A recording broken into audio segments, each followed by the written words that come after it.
How are vehicles powered? What makes them move? Is it horses? Is it steam, wind, or maybe electricity? To answer these questions, we're at the Riverside Museum of Transport and Travel today. I am going to show you some of the vehicles in our collection and talk about how they are powered. When I say how they are powered, I mean what makes them move.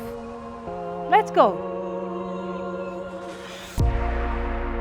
First, we are going to travel back in time more than 140 years ago. During the Victorian era, people used to ride this bike. It is called a high bicycle or an ordinary bike, also nicknamed a penny farthing. In the 19th century, people used to have different coins than the ones we use nowadays. This is called a penny, this is called a farthing. When we put them together, they look a lot like the wheels of this bike in here. A penny and a farthing. A penny farthing. The ordinary bicycle was a very dangerous bike. They were very difficult to ride and even more difficult to dismount. Due to the size of the front wheel, acceleration was very hard to control, resulting in many accidents. Taking a header over the handlebar was very common, but such injury was no big deal for the athletic rider. Do you have a bike? If you have one, it will be very similar to this one. This is called a safety bike. And unlike the ordinary bike, it is very safe to ride. It has brakes, a chain, it has mudguards, and even has suspension. Also, the front and the back wheel are the same size, and the rider is no longer sitting high above the ground. This bike was developed no longer after the ordinary bike, and the design hasn't changed much since then. The safety bike and the ordinary bike might look very different, but they are powered by the same force. They don't move by themselves. What makes them move? How are they powered? I'll give you 5 seconds to think about this.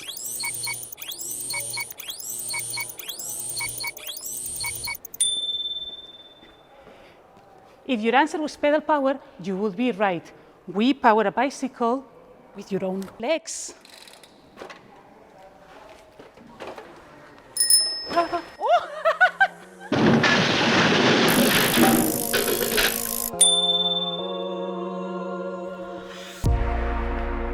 We're moving into a bigger vehicle now. This vehicle behind me is a tram.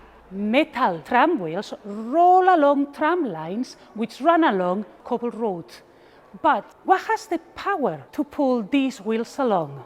How could you move a big double-decker tram like this? I'll give you 5 seconds.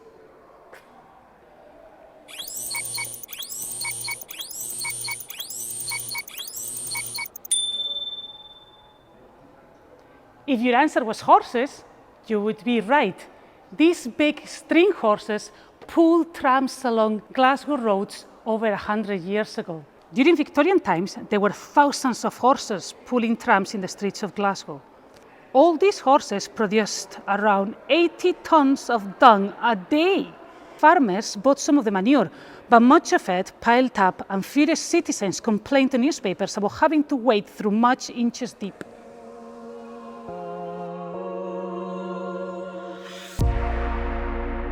From a horse-drawn tram, we're moving on to an electric tram. This tram in here is one of the oldest electric trams in Glasgow.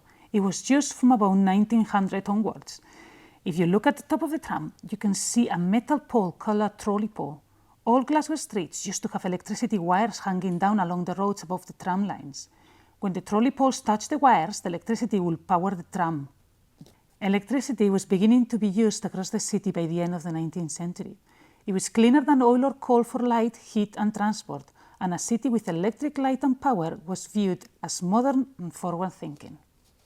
Electric trams were very quiet in comparison to the previous horse-drawn trams, so the accident rate was huge.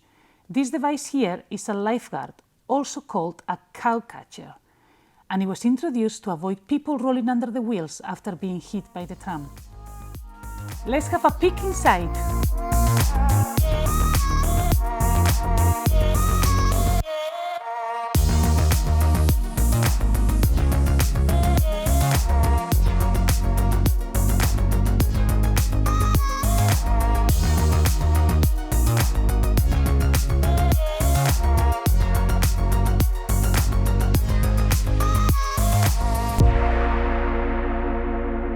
at our next vehicle. It is huge!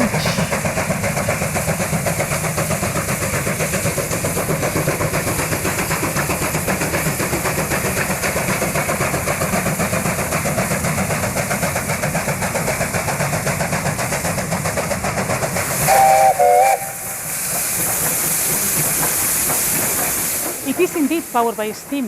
A steam engine needs steam to work. To make steam, we need water and heat. In big steam engines like this, coal will be stored in the tender, this bit in here.